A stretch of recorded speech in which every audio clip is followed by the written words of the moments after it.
Today on the channel, Jakks Ruthless Aggression unboxing, Series 36 Umaga, Series 38 Jesse.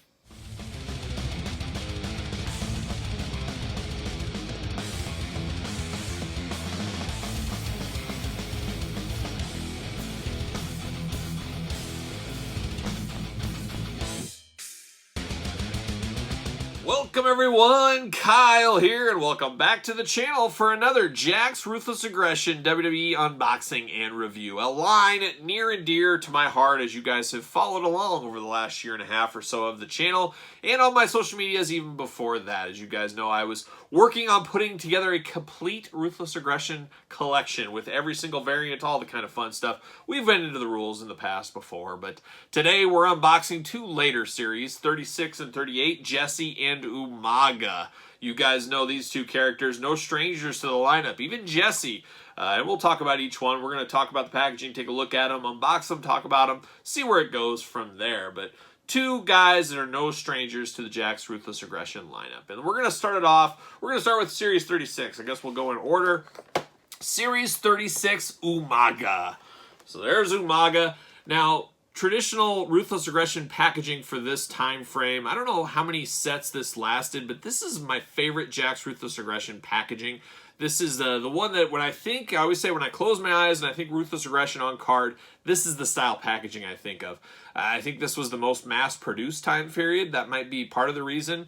Also, I felt like they really hit their stride during this time frame too in this packaging. And this is Series 36.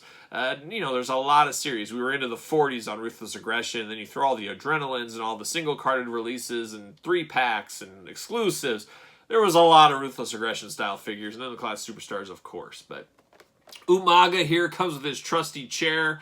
This was the chair that he would use to sit in the locker room with. He would only sit in this chair, and he would take it on his luggage, take it on the plane with him. This was Umaga's chair, and actually, you know, somebody can fact check that if they want, but I'm fairly certain that is correct. Nobody else could sit in this chair as it was his chair. Ruthless Aggression logo up here. You got Umaga, a little glamour shot action there. WWE logo, Umaga. You got the chair. You got Umaga. There it is. I think it says chase the belt. Watch for randomly inserted limited edition 1 of 500 die-cast real leather WWF titles. These belts will have a special gold foil sticker on the front of the package. Now, funny story, as you guys know how much I figure hunt, and I always have, I never came across one of 500 belts out in the wild. Never saw one. Never even touched one. Never sniffed one. Not that it was a big deal to me because, honestly, I'm not a huge belt guy. Those really don't do a whole lot for me, especially a real leather one. And it was always weird because you'd get a 1 of 500 belt and you'd put it with somebody like Jesse, or it would be with Joey Styles or something. It's just like, it doesn't really feel like it fits. Why does Joey Styles come with a 1 of 500 Chase title belt? It was just weird stuff like that. It just felt like they were doing it just to do it. There was people that collected those and stuff, but it was never for me.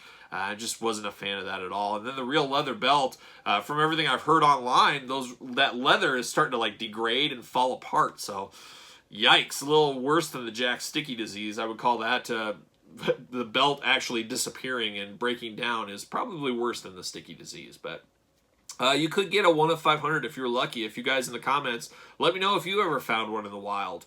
I don't know if it would be as exciting as finding a 1 of 500 AEW figure, for example, which I've never found one of those in the wild either. So we'll see. We'll see. But then there's the back. You guys know about the Jakks Ruthless Aggression line. They were always promoting. They never missed a chance to promote, and good for them. That's exactly what they should do. You got the Adrenaline lineup promoting down below. Then they got the rest of Series 36 up top. Look how many people were in that series. They always pack out those series.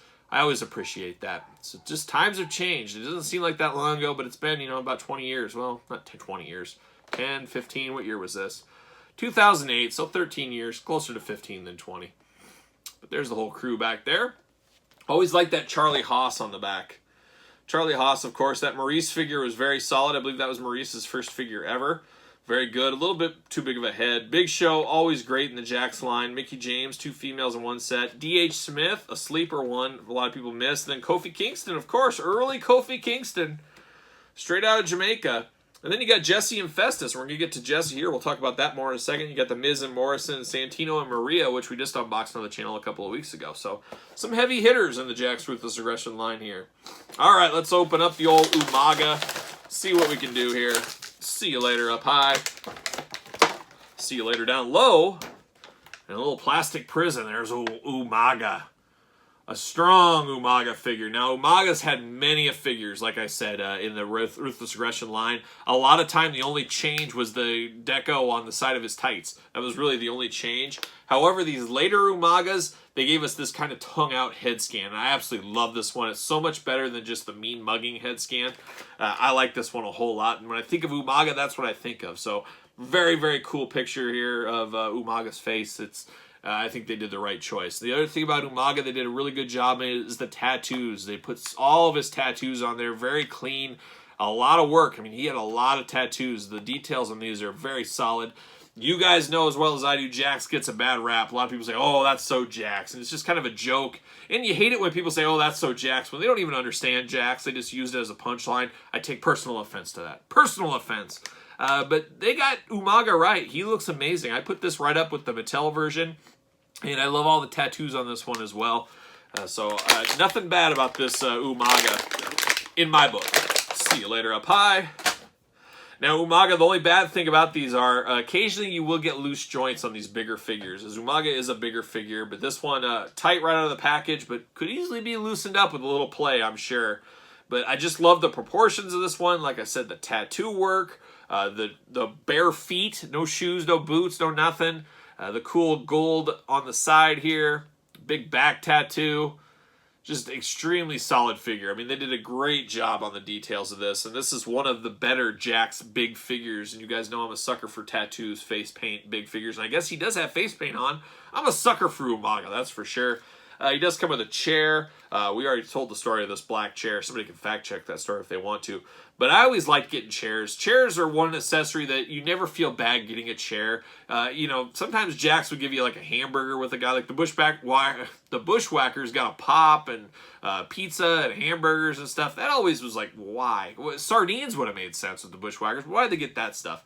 I always hated accessories like that. But a chair is an accessory that could go with every single character. So I was always pro chair. You can build out a crowd. You can use them in weapons matches. There's always use for a chair.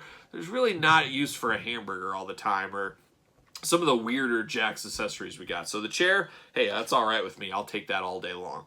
But very solid Umaga. He's got the thumb up to do the spike, everything else. He's got the white tape on his hands there. Just great attention to detail on this. And once again, when people say that's so Jakks, they got to look at figures like this and say, hey, you know what? Jakks really was a forerunner. They did a really good job in some instances. And I think people forget they're spoiled by the Mattels of the world, the AEW figures of the world, with all the articulation and stuff. Well, that stuff just doesn't happen overnight. We owe a lot of that to Jakks throughout the years, trying new things, making new waves, and seeing what works, throwing stuff against the wall to see what sticks. That's what helped Mattel get to where they are now. You can't forget the past. I mean, if you compare these to an LJN back in the day, LJNs had no articulation, big rubber figures. We've come a long way, but it always has to be stepping stones, and constant improvement is, I guess, the long-winded answer there. But I think Jakks did a tremendous job on this Umaga, and I'm standing by it. Now let's take a look at Jesse. Festus and Jesse, biscuits and gravy. I loved these Jesse figures. I think these figures, they did an amazing job on. I actually have the adrenaline one we were just talking about right there. There's old Jesse. The blue, yellow, and black on this one is next level. This is a sleeper Jakks lineup. Not a very expensive figure, either one of these. I think this one's a little bit harder to get. This one is from the 2-pack with Festus. I love the coloring on the outfit, the face, everything else. It just looks like Jesse shrunk down. And it's a moment in time. Jesse Gordy, son of Freebird Terry Gordy. A solid figure. I really do strongly recommend this one or this one, either of them. I haven't even opened this one up, but it's the same head, of course, just different paint applications, but very, very solid. Almost looks like a Rory Fox figure is what you really could do a custom Rory Fox off of this one, but we'll talk more about him in a second. But let's take a look at the packaging on old Jesse. I believe he's a police officer down in Cobb County, Georgia, I heard that. So stepping in the big boss man's shoes, some might say. But there he is right there. You got that WWE logo. You got the ring bell, which there's a weird accessory that we've had so many times. So many ring bells. And it's always this old decrepit ring bell from back in the day. You know, the old Allentown, Pennsylvania tapings is probably what it's from. But this one makes sense knowing Jesse and Festus's gimmick. His partner Festus, when he hits that ring bell, he's all business. Outside of that, he's looking to pet the rabbits. But there's Ruthless Aggression, number 38. Like I said, you got Jesse up in that top corner. Really cool glamour shot. I said it with Umaga. I love this style of packaging. I always thought it was very good. You got Jesse's name down at the bottom. And then on the back, we're promoting Ruthless Aggression Series 36. Like I said, Jakks, always be promoting. You got to promote. Get these checklists. Get kids buying more. You got Hornswoggle and Finley down at the bottom. You got Tommy Dreamer, Joey Styles, a sleeper 2-pack. I love that Tommy Dreamer. You guys know I've been doing a top 5 list on the channel. I really want to do a top 5 Tommy Dreamer. I know that one's probably not for everybody, but I'm really itchy to do that one for whatever reason. So maybe that'll come soon. We got a lot of guys we can do top 5 lists. So we got to flush it out with some of those guys. And Tommy Dreamer might be one I get to sooner than later. Then we got JBL and Randy Orton, 2 guys that are no stranger to any Jakks lineup. And then up top, you got the whole Series 38. That Rey Mysterio is a sleeper one. I love that Mysterio. I still need to unbox that, so that'll come to the channel one of these days. But there's some really good ones. That Kendrick with the soft goods jacket, very solid figure. Hornswoggle, always a great figure. I love the big wrestlers, but I also love the little wrestlers. And that Batista's really good. Like I said, this time frame, I felt like Jakks was firing on all cylinders. They were doing an amazing job. But there it is. There's Jesse. Let's open him up. See what all the fuss is about. Is there fuss on Jesse? See you later. All these years later, is anybody fussing about him? Anybody even talking about him? See you later. I am, at least. I'm keeping Jesse's wrestling memory alive right here in figure form. So there it is right there. You got that ring bell. Like I said, I have 100 of these ring bells. We don't even need to talk about it. We've seen it so many times. You ring that bell and Festus is all business, though. See you later. Up high. Oh, my goodness.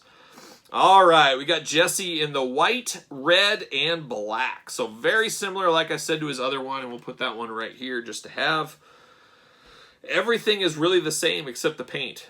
Same hands, same head, same boots, same knee pads. Everything is the same. It's just a paint change. I guess this represents his single run, kind of, or when he broke off. I mean, he had a very, very short moment where I think him and Festus broke up. He did a few singles matches before he exited the company and exited our heart forever. He stole our heart in a brief moment of time and then disappeared forever, never to be seen again. But not a lot of meat on the bone for this one. If you have this one, I could see people not wanting this one or vice versa. If you're a crazy completist like me, you got to have both of these. But I really do like this Jesse figure. I think it looks just like him. I think the singlets look awesome. It's just a very, very solid figure and must-haves for me. And you guys know I love deep cut stuff in any of my lines. Jesse nowhere near the Rock, Hulk Hogan, Ultimate Warrior level. But he was a moment in time, him and Festus. And, you know, we always think back to those things. And for some viewers that are younger than me, I mean, you guys probably really strongly recommend this time frame. And you love this as your favorite time. So I understand all of that. But a very, very solid figure. Umaga, very solid. You can't go wrong with either of these Jakks Ruthless Aggression figures in my book. So there you have it, a little Series 36, Series 38 unboxing. As we continue working through my closet full of Jakks figures we need to unbox, and we'll get to more on the channel, so make sure you're subscribed, make sure you turn the notification bell on, make sure you're liking this video, make sure you're leaving me a comment, all that kind of fun stuff that everybody tells you to do, and we'll have more Jakks videos in the future. Make sure you follow me on social media at SirPaul64 on Twitter, _Kyle_Peterson on Instagram. Lots of stuff going on there every single day, so make sure you're following along there. And ProWrestlingTees.com, search Kyle Peterson. Support the channel, pick up your very own t-shirt. So there it is for Umaga and for Jesse. I'm Kyle. See you guys all real soon.